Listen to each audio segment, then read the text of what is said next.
Boa tarde a você, boa tarde a todos, boa tarde ao Gaciba também. Eu só queria fazer um comentário, porque eu não me lembro de ouvir uma entrevista ou um papo tão aberto de nenhum outro chefe de arbitragem desde que eu trabalho em 2000, 2001. Então, é importante, eu acho que trocar, porque apesar das críticas, e elas acontecem, e a gente vai perguntar, vai apertar, porque é a nossa função, é ter um posicionamento, né? É muito melhor trocar informação, ideia, do que ficar uma posição nossa de cima para baixo, batendo nos caras, os caras não se pronunciam, o árbitro não dá entrevista depois do jogo, etc, etc, etc. É bom que então você faz o policial bom, eu faço o policial ruim. A gente vai alternando aqui na entrevista com o Gaciba. Mas quando eu estava conversando com o Gaciba aí, mostrei o vídeo que ele me mandou na semana passada, explicando muito como é que funciona a câmera do impedimento. O Gaciba me mandou uma mensagem que achei forte, tão forte que eu, inclusive, contei aqui no programa. Você considera que não tem mais gol mal validado ou anulado por impedimento com o VAR? Acabou, na sua opinião, o erro de arbitragem no impedimento? Nesse Campeonato Brasileiro, eu te garanto 100% de aproveitamento. 100% de acerto. Então, porque a gente discutiu muito isso, por exemplo, quando a gente mostrou o gol anulado do Vasco em São Paulo, e quando a gente vê, por exemplo, o Bruno Henrique fazendo o gol esse fim de semana em Chapecó, muita gente, Gaciba, ainda tem dificuldade, e eu me incluo entre elas, em olhar para a imagem utilizada pelo VAR e achar o impedimento com certeza absoluta. Por que você afirma, vendo essas mesmas imagens, que acabou o gol impedido no futebol brasileiro, ou pelo menos nesse Campeonato Brasileiro? Essa é uma questão. Eu também. Foi a primeira coisa que eu fiz quando eu entrei para trabalhar com essa nova ferramenta, quando eu comecei a trabalhar diretamente com a ferramenta e com o software que existe dentro da Hawkeye, que na verdade foi uma das questões que nós fizemos de ter essa empresa que trabalhou na Copa do Mundo da Rússia, pela credibilidade e em especial pela tecnologia que eles utilizam nessa formação, nessa formatação do impedimento. Antes de começar o jogo, acho que é legal a gente explicar para o nosso telespectador, porque, na verdade, as pessoas, na verdade, não acreditam porque talvez não conheçam como é feito, né? Todo o campo ele é parametrizado, mapeado, como é feito. Todas as câmeras são sincronizadas, é feito o sync de todas as câmeras, ou seja, elas estão exatamente no mesmo time. E a câmera 6 e 7. 6 e 7 são câmeras, para quem está em casa, não conhece termos técnicos, são as câmeras do impedimento. Essas câmeras é que tem a tecnologia para a gente fazer essa questão da linha vertical. A linha vertical, na verdade, ela só serve para fazer uma projeção do jogador no campo. Ela faz uma projeção do jogador no campo e dá a exata posição dele no campo de jogo. O que vale para a linha de impedimento é as linhas horizontais, né? Nesse lance que nós estamos vendo aí, que aí vai ser mostrar, essa linha, por exemplo. Sempre que o amigo vem em casa azul e vermelho, azul vai ser defensor, vermelho vai ser atacante. É feita a linha e tracejada ela.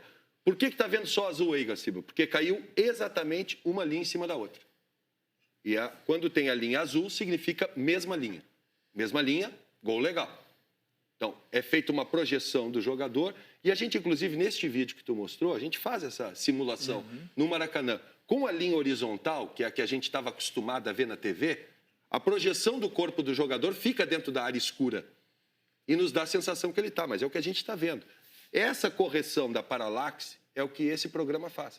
Ele projeta a linha para o chão e eu fiz questão de ir para dentro do Maracanã e fazer teste com isso, para eu ter credibilidade no produto que eu estava usando.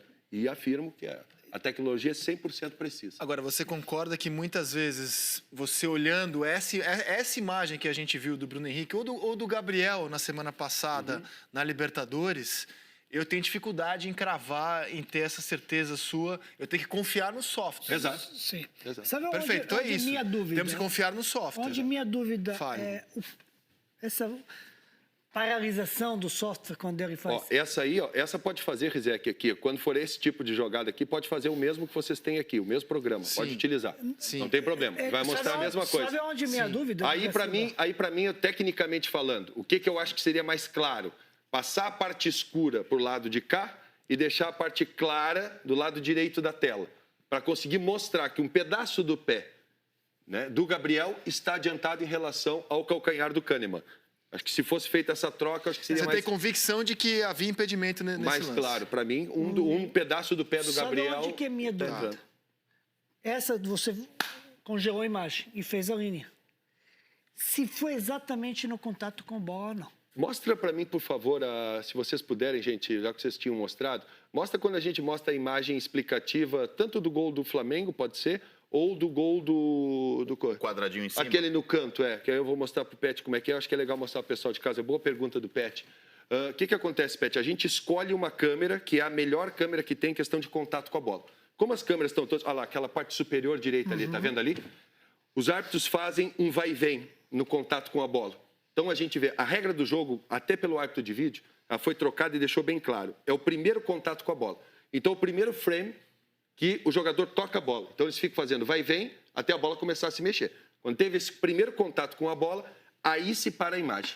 Com todas as câmeras que nós temos disponíveis. Como todas as câmeras estão sincronizadas, eu pego essa imagem que está mostrando o primeiro contato com a bola e a partir daí eu começo a trabalhar na câmera 6 ou 7 com essa imagem congelada. Ou seja, eu tenho certeza que aquele foi o primeiro contato. Esse segundo e esse trato. Exatamente. Isso é muito importante. Exatamente. Porque na velocidade, essa acontece que pode te criar dúvida. Se faz né? um vai e difícil vem. medir o momento exato do toque na bola quanto Mas o aí posicionamento. se eles É fizerem o primeiro esse contato balanço, com a bola. bom. É o primeiro contato com a bola. Eu vou trazer uma pergunta do Pedrinho, que infelizmente não está aqui no programa, mas... Corte do braço. Exatamente. Ele fez aqui e a sua presença ajuda a responder para ele e para todos nós. Onde é que é porque o braço não conta? Onde que eu amo? O ombro, começa aqui, onde está a tua costura. Se ele estiver aberto. Pelo menos essa é a orientação que a gente tem da FIFA. Se ele está aberto, começa onde é a costura da tua blusa. Aqui. Porque qualquer dessas partes que tu usar para fazer um gol, o gol não é válido. Mas aqui sim. Aqui é válido. Se fizer um gol com essa parte do ombro aqui, ele é válido. Então tem que ser cortado aqui. Inclusive, é legal dizer para o pessoal de casa, para goleiros. Para goleiros, né? Ali onde está exatamente Corpo, a imagem. Praticamente corpo, porque o ombro que você está dizendo, ele é alinhado com o corpo. Isso. Tronco, né? O que existe uma discussão e chegou-se ao consenso para utilizar como critério é quando o braço está colado ao corpo, aí eu posso fazer gol assim, certo? Se a bola bater aqui, não é mão. Se não é mão, a gente vai fazer o corte aqui. Porque não tem onde precisar onde é que é a questão da axila do jogador, vai. Quando o braço está aberto, a gente passa na axila do jogador, né? Que fica mais claro. O gol de sovaco ia ser legal, hein? Gol de sovaco. Deixa eu fazer uma pergunta para os amigos árbitros aqui. Vocês se sentem confortáveis com essa informação de que, ainda que a gente não consiga, a olho nu, na imagem que o VAR mostra, apontar o impedimento, o software vai lá e resolve a vida. Ó, estava impedido. Vocês, como árbitros, se sentem confortáveis da tecnologia estar atuando nesse sentido? A decisão do árbitro ela está em segundo plano nesses lances. É o software que determina. Como é que vocês avaliam isso? Eu acho que é fundamental, né, o trabalho lá em equipe na cabine do VAR e esses lances eles estão lá sendo decididos na mão do operador. Então a gente precisa ter operadores com experiência e com agilidade também para não ter um impacto tão grande no jogo. Esse trabalho vai ser feito ali em conjunto com o VAR e também com o assistente do VAR número 2, que é um especialista em impedimento para ajudar nesse processo. E a minha pergunta ao Gaciba é, a empresa que está fazendo esse trabalho para a CBF tem um número de profissionais capacitados para os 10 jogos da Série A? Ou lá nessa equipe do VAR você tem equipe boa para o clássico da rodada? Como é que está esse trabalho? Como está o trabalho de formação dessa equipe que está lá, do operador que está decidindo aí esses impedimentos milimétricos? Na verdade, só para deixar claro, né, Paulinho? O operador não decide nada, né? Ele simplesmente cede imagens, entendeu? Então, ele vai mostrar lá, ó, essa imagem mostra a partida da bola, certo? E aí, o árbitro de vídeo controla para ele, vai, vem. Ó, esse é o primeiro contato. Pare aí. Ele para naquele frame. Ou seja, quem controla é o árbitro de vídeo. Né? Aí, a partir daí, ele pega a linha, quando entra a linha vertical, essa linha vertical, o árbitro de vídeo diz para a direita, até alcançar o ponto mais adiantado do jogador. Então, ele simplesmente está operando a máquina e o árbitro de vídeo é que tem a decisão sobre isso, sobre o local correto. E ele ainda pergunta ao final, posso confirmar a posição dos jogadores? Pode. Aí ele confirma a posição. Então, a decisão é do árbitro de vídeo. Eu acho que, assim, operadores, essa é que é a grande verdade, é um processo em evolução. Eles estão evoluindo junto com os árbitros de vídeo, junto comigo, junto com o futebol brasileiro, que está aprendendo o que é o árbitro de vídeo. O Gaciba, Essa que é a grande são verdade. todos brasileiros? São todos brasileiros. Brasileiro? Até tem alguém que vem para intercâmbio, para a Capacitado questão de pela passar rádio. o... Todos brasileiros. De passar... Não, a empresa, na verdade, ela não é daqui, né? Ela tem profissionais que passaram aquele ensinamento básico. De onde é, E a Gaciba? partir do coisa, é Inglaterra. É inglesa. É inglesa. E... Aliás, por que lá é tão mais bem usado, é tão mais rápido do que aqui? Isso é legal de colocar. Eu acho engraçada a questão de cultura. Isso é uma coisa que a gente tem que parar para pensar um pouquinho. O VAR da Inglaterra, considerado, né, um bom exemplo, quando terminou a 4ª rodada do campeonato, o presidente da comissão de árbitros chamou todos os diretores e a imprensa e disse, erramos aqui, aqui, aqui e aqui. Tiveram 4 erros nas primeiras 4 rodadas, admitidos pelo diretor de árbitros. A média que o Brasil erra. A média que o Brasil erra, um lance por jogo. A diferença é que lá, isso não é considerado ruim, isso é considerado positivo, isso é considerado evolução. Entendeu? E esses erros não são considerados dolosos, feitos de má fé. São erros de interpretação. Não, mas Porque o preço que eles pagam pela linha de interferência lá em cima que eles colocaram. Mas a Eles demora. colocaram a linha tão lá em cima, ao ponto de rasgar o protocolo muitas vezes. Ao ponto de rasgar o protocolo. Vocês viram na Liga dos Campeões aí um goleiro adiantando, quase meio metro, e não, pegar um pênalti e os caras não voltaram. Por quê? Porque eu não quero. Não, está escrito no protocolo. Isso é outra coisa interessantíssima da gente colocar. Este protocolo não é feito por mim, pela Confederação Brasileira de Futebol. Isso é feito pela FIFA, pelo IFAB. Você acha e que, em nome repassado da para nós. agilidade do jogo, os europeus têm feito uma espécie de vista grossa ao protocolo? É que se aceita isso mais tranquilo. Os países latinos têm maior dificuldade na questão do uso da ferramenta do árbitro de vídeo. O Gaciba, Porque o fato de você ter mais... Mas é que o Villani falou muito da agilidade, né? Você não acha que está demorando muito? Depende. 5 minutos, às vezes, para analisar um lance? Não, você está falando da realidade do início do campeonato, né? Falta 9 segundos para eu botar a camisa de árbitro no galvão, né? Eu trazer, pelo menos, uma regra é clara. Ele conversou comigo, eu brinquei com ele quando eu fui no Bem Amigos. Se nós chegássemos a 1 minuto e meio de média, nos tempos de revisão, né, que ele colocaria a camisa de árbitro, brinquei com ele. Nós estamos em 1 minuto e 39, Rizek, no último. Talvez, o que acontece é assim... A média de 1 minuto e 39? 1 minuto e 39. Sabe qual é o Na problema? última rodada ou Sabe qual é a primeira... No Campeonato Brasileiro. no campeonato? O que acontece é assim, tem muito claro na nossa mente o jogo Flamengo e Inter, que demorou. Flamengo e Inter? Flamengo e Inter. Corinthians e Flamengo. Que demoraram. Gol do Gabriel. Né? Então, são algumas coisas que a gente tem. Agora, nas últimas rodadas, o processo está se acelerando muito. Não, Vasco e Corinthians também. Você Vasco está aqui demorou para bastante. esclarecer. Vasco demorou bastante. E essa é a aqui- questão de... Você está aqui para esclarecer e eu acredito em você, no que você está dizendo. Eu só me reservo o direito da dúvida. Eu gostaria... Porque se a gente já falou aqui de 3, 4 jogos, está 1,39 a checagem. que Flamengo e Inter é Libertadores. Essa média. Está falando do Entendeu? Brasileirão. Isso é que eu estou falando. Tá me Não, chamando a essa atenção. média é de vocês aqui, espião estatístico. Não, a minha pergunta é: essa média ela é calculada somente considerando as vezes em que houve a intervenção do VAR ou ela é calculada dividindo pelo número de partidas geral? Média de review. Eu acho que pelo que ele me só disse, a média... considera o número de vezes Pelo que me houve a foi dito revisão. aqui pelo espião, né? A média de review. Não, Né? mas É que, você na tem verdade, esse cálculo lá, é que não? uma revisão... O que aconteceu? Esse cálculo é nosso, então, esse que você está divulgando de 1,39? De 1,39 foi daqui, no final do primeiro mas turno. Mas você tem um de 1,37 lá. Nós estamos muito perto. Nós estamos Não é muito isso? perto. Esse número, então, é dividido pelas vezes em que houve mudança de decisão, em que houve o VAR, não pelo número de partidas. Não, pelo número de partidas, não. Na questão, esse é tempo de geral, Revisão. média, geral. Isso. Uma revisão, ela demora um pouquinho mais. Uma revisão, ela demora um pouquinho mais. Perfeito. Porque tem checagens. Isso. Aquele momento que o cara para, tem uma porque, média. Gente, eu falei, não está demorando 1 minuto e meio. demorando Está mais. demorando muito mais. Não, na revisão é praticamente impossível fazer em 1 minuto e meio. De se analisar uma imagem com segurança, que aquilo ali não é brincadeira. Revisão é quando o Aquilo ali não é árbitro vai brincadeira. lá Aquilo ali é influência direta no jogo, gente. É influência direta na situação do jogo. O que você disse Aquilo ali é a questão de, tenho que olhar os ângulos de forma correta. Já cometemos erros por querer acelerar. Já cometemos erros E por já querer começou acelerar. revisando mesmo. Até mesmo com E revisão. chamando o juiz para revisar um lance que não é interpretativo demais. Que não é claro. Para que chama ele? Isso é uma coisa muito legal, Pet, de colocar. O protocolo ele mudou muito, né? Eu acho que o Sandro pode falar melhor do que ninguém. O Sandro participou desse processo diretamente. Na Copa do Mundo, ela começa com uma linha de intervenção lá em cima a e gente durante a Copa, Sim, já ela vai falou, o descendo. Sandro já A falou gente isso. está na versão 8, né, do protocolo. Mas a grande já mudou prova, várias Sandro. vezes. Agora, o que eu queria só perguntar para você, Gaciba, é o seguinte. Essa demora que você fala que acontece na revisão, você não entende que isso também é justificável porque os árbitros estão sendo chamados para lances que não são muito claros? Ou seja, a partir do momento que você tem árbitros, tem chamadas para lances claros, a gente viu isso no Campeonato Brasileiro, em que tem árbitros que chegam lá, o lance é tão claro, o erro é tão claro, que ele demora 15 segundos, às vezes, O problema é ter tomar a esse decisão. feeling. Mas quando você chama o árbitro para uma situação que não é muito clara, aí sim você leva muito tempo para tomar a decisão.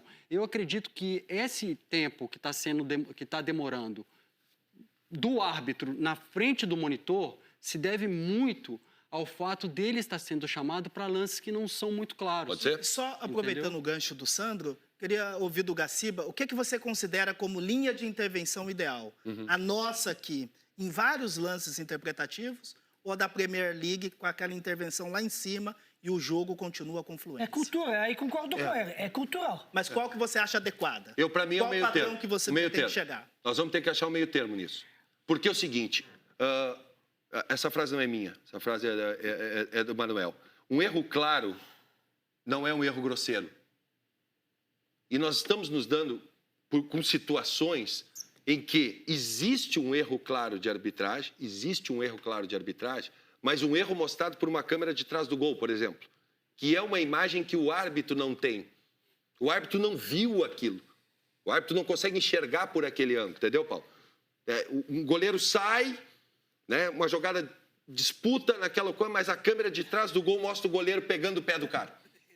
Essa câmera o árbitro não tem condições de ver. E aí, o que é erro claro para ti? Não é o mesmo que é para o André, não é o mesmo que é para o Pet. Concordo. Não é o mesmo que é para o Guga. Mas- Então, quer dizer, o que é erro claro? Né? O que eu te pergunto. Nós podemos agora, quando vocês começarem a votar, nós podemos Sim, votar sim, também. mas- Isso é um erro claro ou não é um erro claro? Mas aí que o Sandro falou, e agora falando disso, se eu demoro muito para chamar o árbitro, que eu tenho muita dúvida.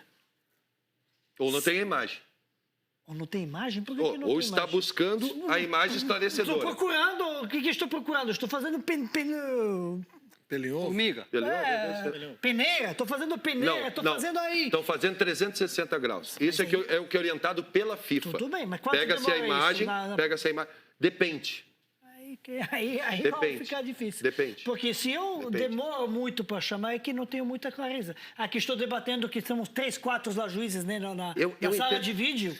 Pet, eu Mas é entendo, que às eu vezes, entendo, é que às eu vezes entendo demora, perfeitamente. Você tem 5, 6 ângulos diferentes. Até você ter acesso aos 5, 6 ângulos. Eu entendo pode demorar um perfeitamente. Tem uma jogada muito clara esse fim de semana que aconteceu. Que jogo foi? Palmeiras e Atlético? Atlético Mineiro. Palmeiras e Atlético.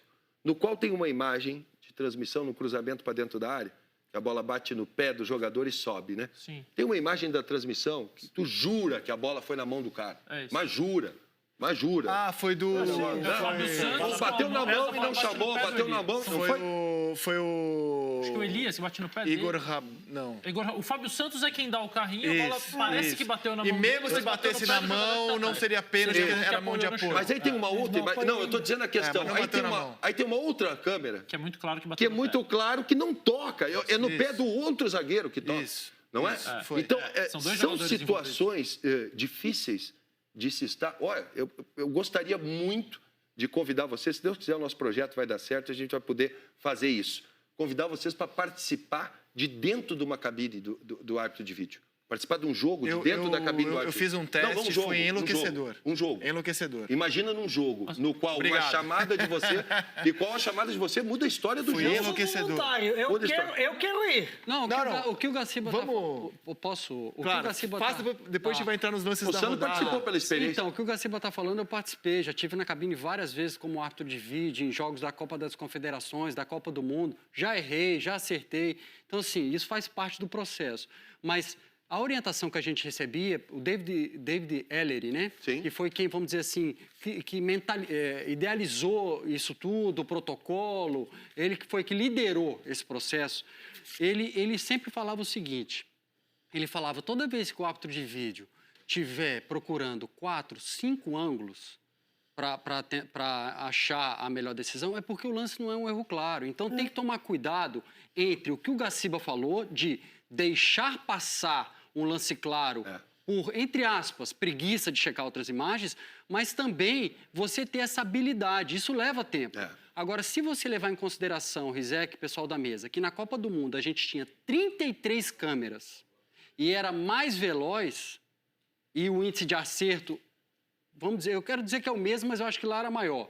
Mas você conseguia ser mais veloz com 33 ângulos. E aqui tem transmissões que a gente tem 7, 12. Então, o que eu acho que está acontecendo, com base na minha experiência, Gaciba, é que realmente existe uma insegurança dos árbitros de vídeo de deixar passar alguma coisa, e isso tem levado eles a serem detalhistas.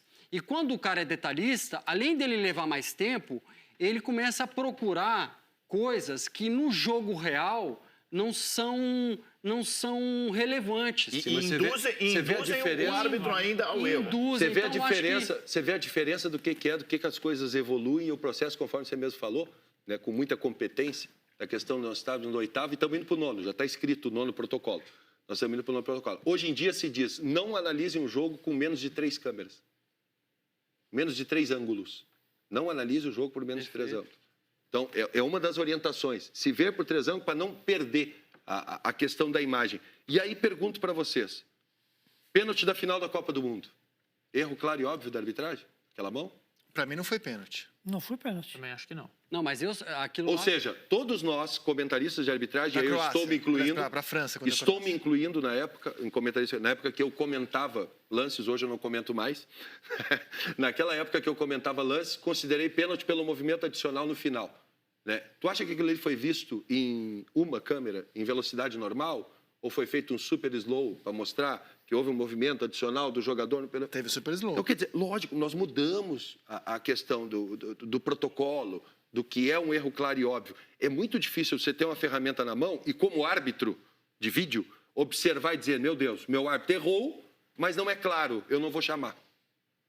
Como assim? O Rizek disse... Como assim? O não é claro é o seguinte, Ele errou. Tudo bem, mas se você consegue afirmar que o juiz errou, é um erro claro. A questão é se o lance permite interpretações diferentes, aí não é um erro claro. Perfeito. Isso é feeling. Isso é feeling.